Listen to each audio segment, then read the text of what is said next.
wabarakatuh. Pada pertemuan kali ini kita akan membahas sistem reproduksi pada manusia. Pembelahan sel. Pembelahan sel ini merupakan proses yang menghasilkan generasi baru dari sel ataupun individu yang memiliki sifat multiseluler. Sifat multiseluler ini yaitu sifat dari sel-sel baru yang dihasilkan oleh induknya dalam proses reproduksi. Pembelahan sel dibedakan menjadi 3, yaitu ada pembelahan amitosis atau biner, pembelahan mitosis, dan pembelahan meiosis. Pertama yaitu pembelahan amitosis, di mana pembelahan amitosis sering disebut dengan pembelahan langsung, yang biasa terjadi pada organisme uniseluler seperti bakteri, protozoa, dan mikroalga, di mana pembelahan biner ini terjadi karena satu sel akan membelah menjadi 2 sel yang identik. Identik di sini yaitu sama satu dengan yang lainnya.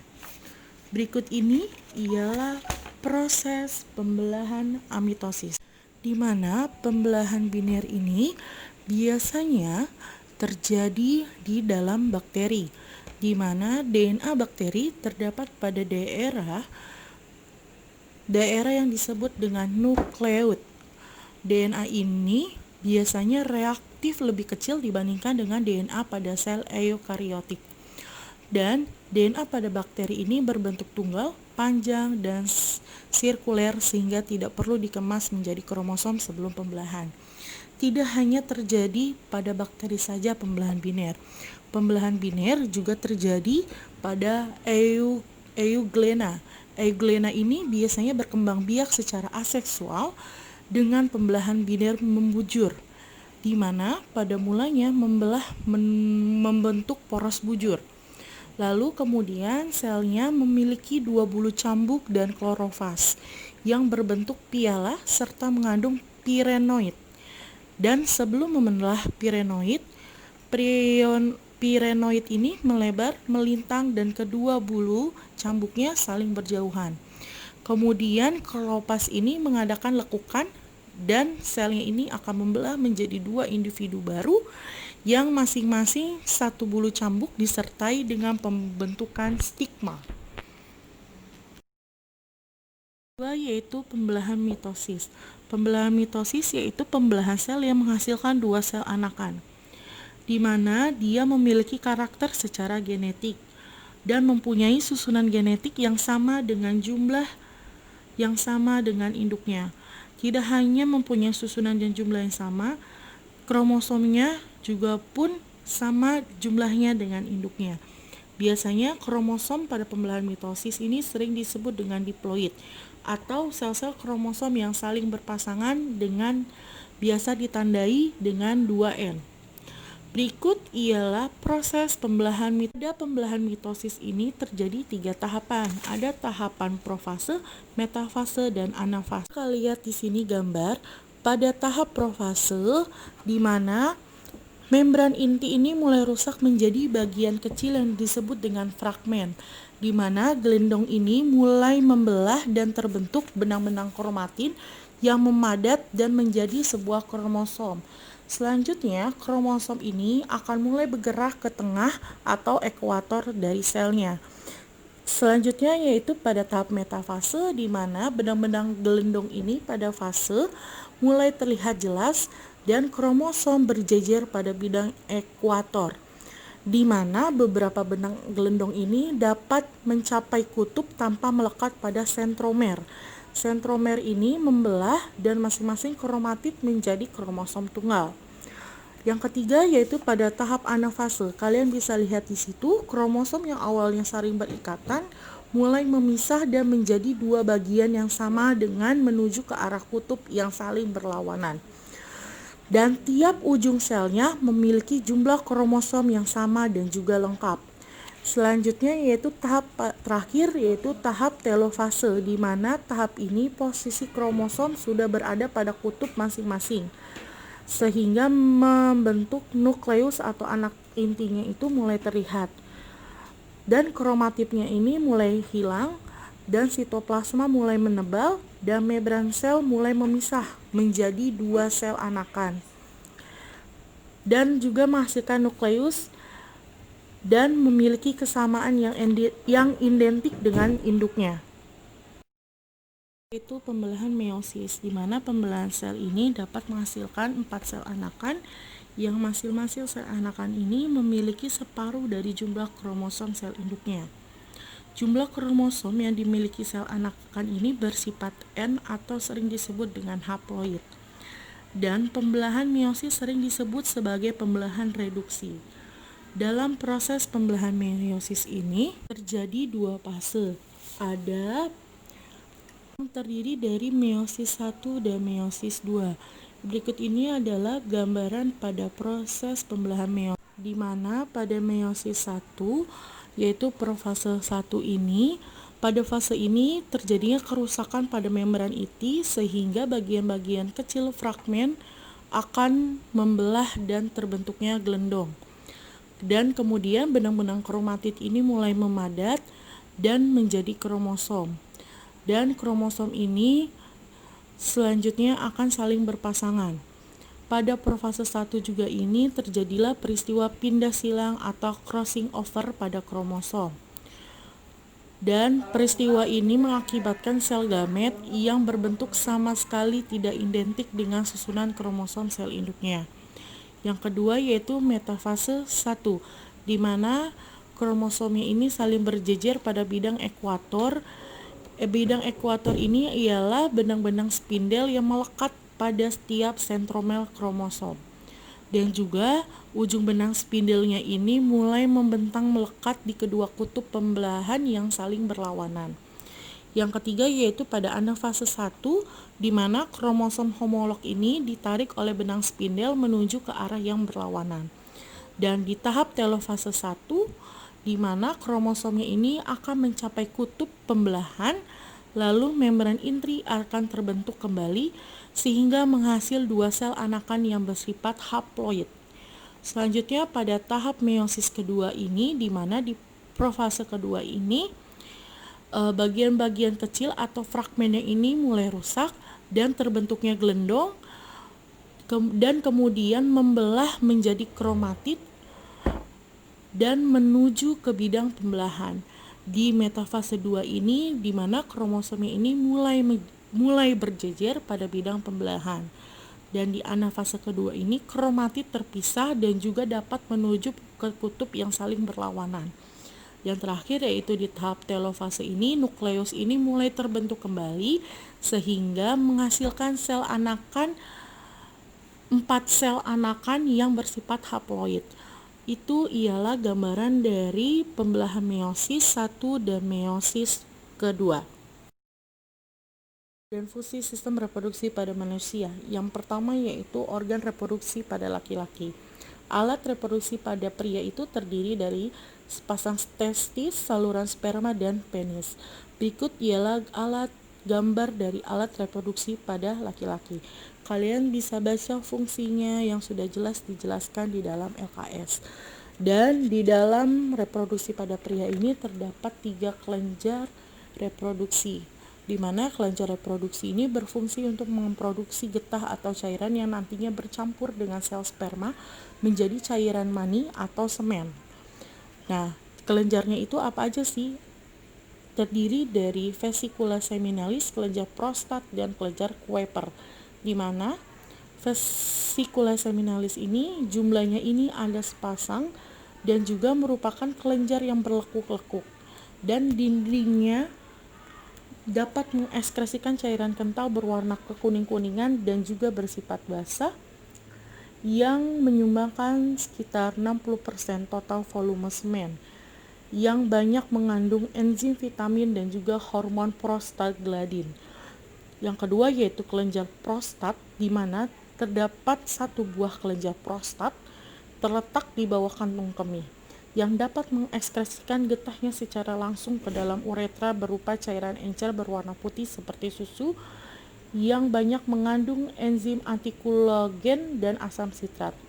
Yang ketiga yaitu kelenjar Kuiper atau kelenjar bulbouretra, di mana dia hanya berjumlah 1 pasang yang terletak di bawah kelenjar prostat, yang dapat mengekskresikan getahnya ke dalam uretra berupa mukus atau lendir jernih.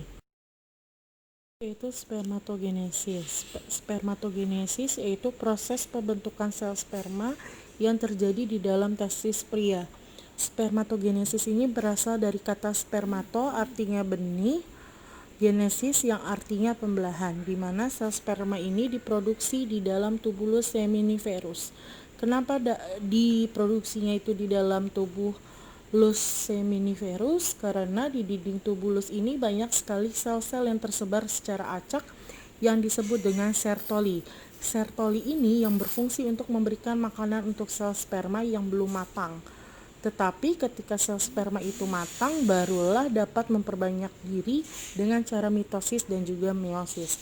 Berikut ialah proses spermatogenesis. Nah, spermatogonium ini atau sel sperma ini akan berubah menjadi spermatosit primer secara mitosis. Selanjutnya, spermatosit primer ini akan membelah secara meiosis menjadi spermatosit sekunder yang berukuran sama melalui tahap meiosis kedua. Selanjutnya, spermatosit sekunder ini dapat membelah diri lagi menjadi 4 spermatid yang sama bentuk dan juga ukurannya.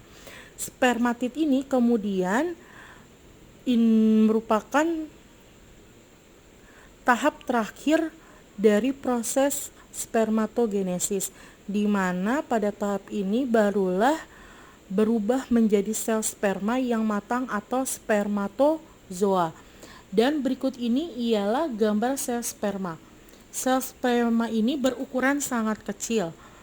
Setelah berukuran sangat kecil ini, dia ini memiliki kepala yang berbentuk lonjong dan datar serta ekor yang bergelombang. Dan sel sperma tidak bisa dilihat dengan mata telanjang karena sel ini berukuran sangat kecil, yaitu sekitar 0,05 mm terhitung dari kepala hingga ekornya.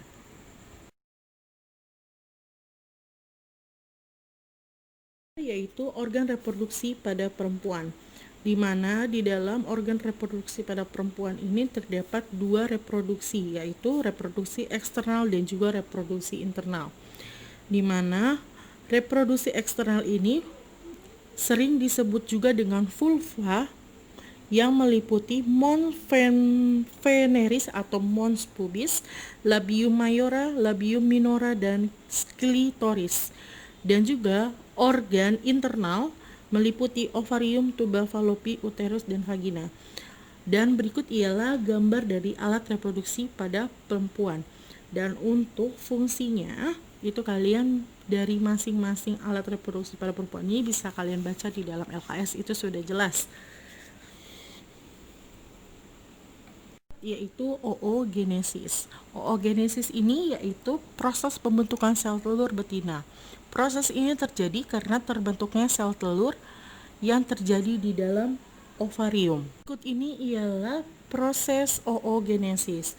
Dan oogenesis ini tidak sama seperti spermatogenesis yang dapat menghasilkan jutaan sperma dalam waktu yang bersamaan. Oogenesis ini hanya mampu menghasilkan 1 ovum matang sekali waktu. Oogenesis ini dimulai dengan pembentukan bakal sel-sel telur yang disebut dengan oogonia dan terjadi di dalam organ reproduksi betina yaitu ovarium.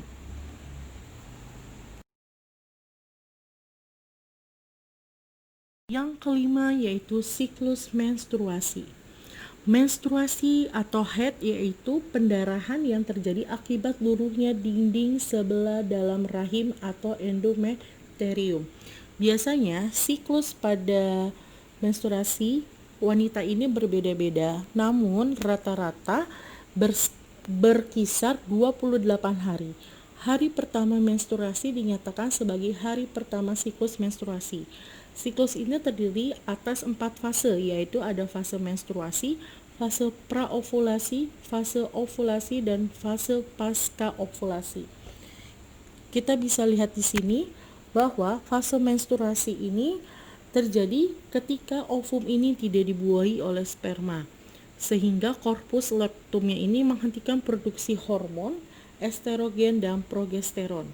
dan menurunnya kadar estrogen dan progesteron yang dapat melepaskan ovum dari endometrium, disertai dengan robek dan luruhnya endometrium, dan terjadinya pendarahan.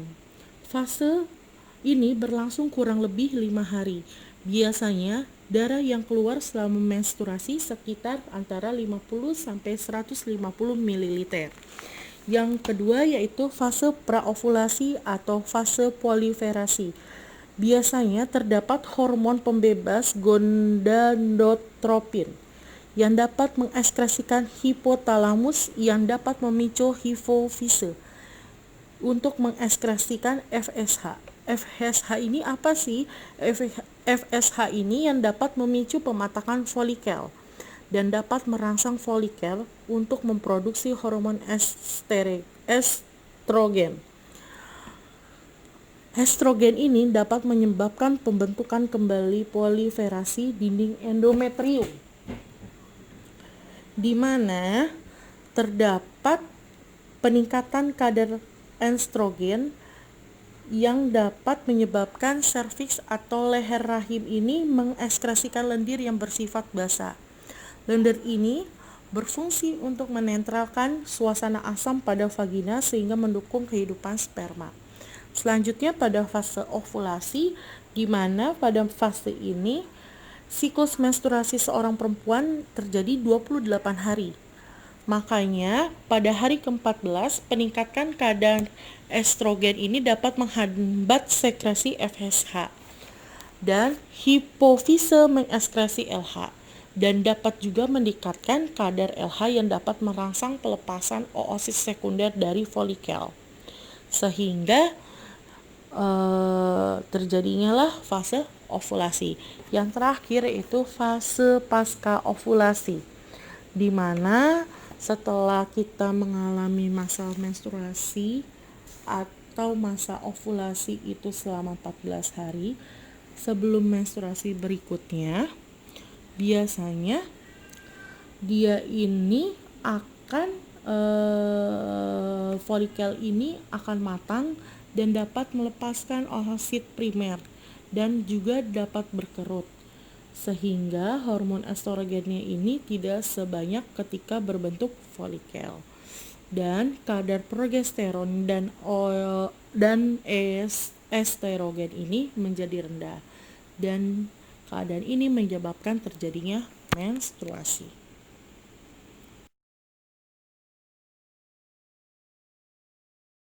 Yaitu fertilisasi dan kehamilan.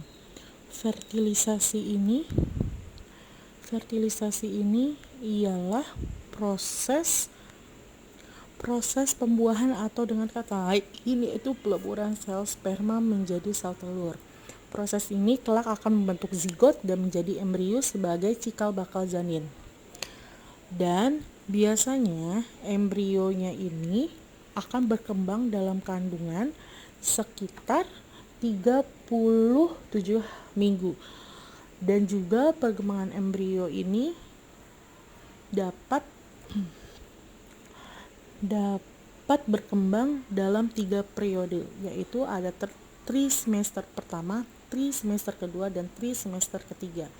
Di mana di trimester pertama terjadi perubahan zigot menjadi embrio. Ada morula, blastula, dan grastula. Kemudian grastula ini mengalami diferensiasi dan organogenesis, sehingga akhirnya trimester pertama telah terbentuk fetus atau janin. Dan juga di dalam trimester pertama ini terdapat hormon human chorionic gonadotropin, di mana biasanya ini hormon ini akan membuat mood seseorang itu menjadi berubah-ubah. Selanjutnya trimester kedua, di mana di trimester kedua ini si ibu dapat merasakan pergerakan janin di dalam kandungannya, dan juga kadar hormon HCG-nya ini mulai stabil dan juga menurun, tetapi korpus lektumnya akan mulai rusak dan perannya akan digantikan oleh plasenta. Plasenta ini apa sih? Plasenta ini yaitu memiliki fungsi sebagai sistem pencernaan, pernafasan, dan juga ekskresi bagi janin. Berikut ini ialah gambaran dari membran pembentuk janin. di mana terdapat chorion, allantois, amnion, dan juga Succus vitellinus. Dan selanjutnya, pertumbuhan fetus sangat cepat hingga mencapai panjang sekitar 30 cm.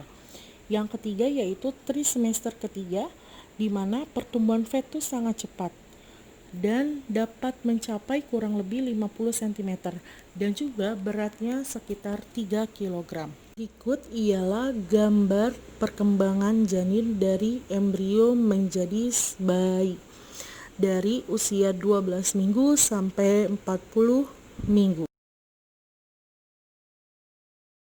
Penyakit pada sistem reproduksi manusia dan upaya pencegahannya. Penyakit-penyakitnya pada sistem reproduksi manusia ada AIDS, ada gondore, penyakit sifilis, herpes simplex genitalis, keputihan, dan juga epididymitis. Penjelasannya kalian bisa baca di AKS kalian masing-masing bagaimana penularannya dan juga pencegahannya pada masing-masing penyakit tersebut.